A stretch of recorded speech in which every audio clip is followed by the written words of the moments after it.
sevdamızı yar yar sana bıraktım. İçimde dinmeyen arzularımı, yaralı sevdamı sana bıraktım.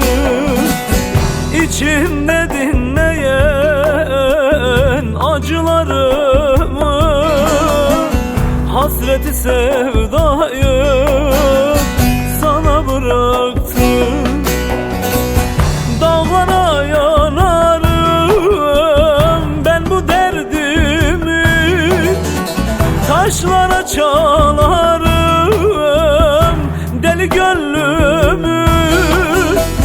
Boşuna bekleme yar yar benim yolumu, yaralı sevdamı sana bıraktım. Boşuna bekleme yar yar benim yolumu, hasreti sevdayı sana bıraktım.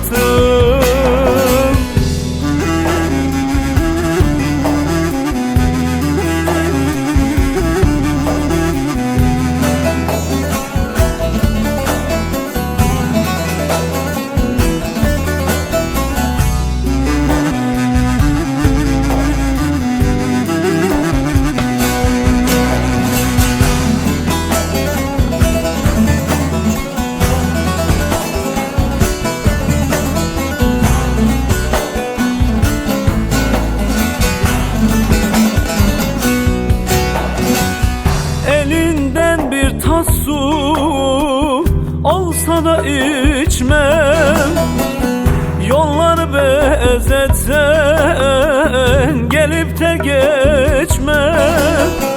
Sen benim ömrümde yar yar kara bir diken, günleri bağları sana bıraktım.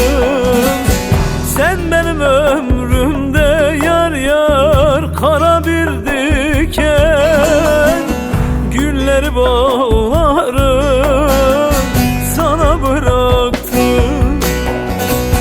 Dağlara yanarım ben bu derdimi, taşlara çalarım deli gönlümü. Boşuna bekleme yar yar benim yolumu, yaralı sevdamı sana bıraktım. Boşuna bekleme yar yar benim yolumu, ben o sevdamı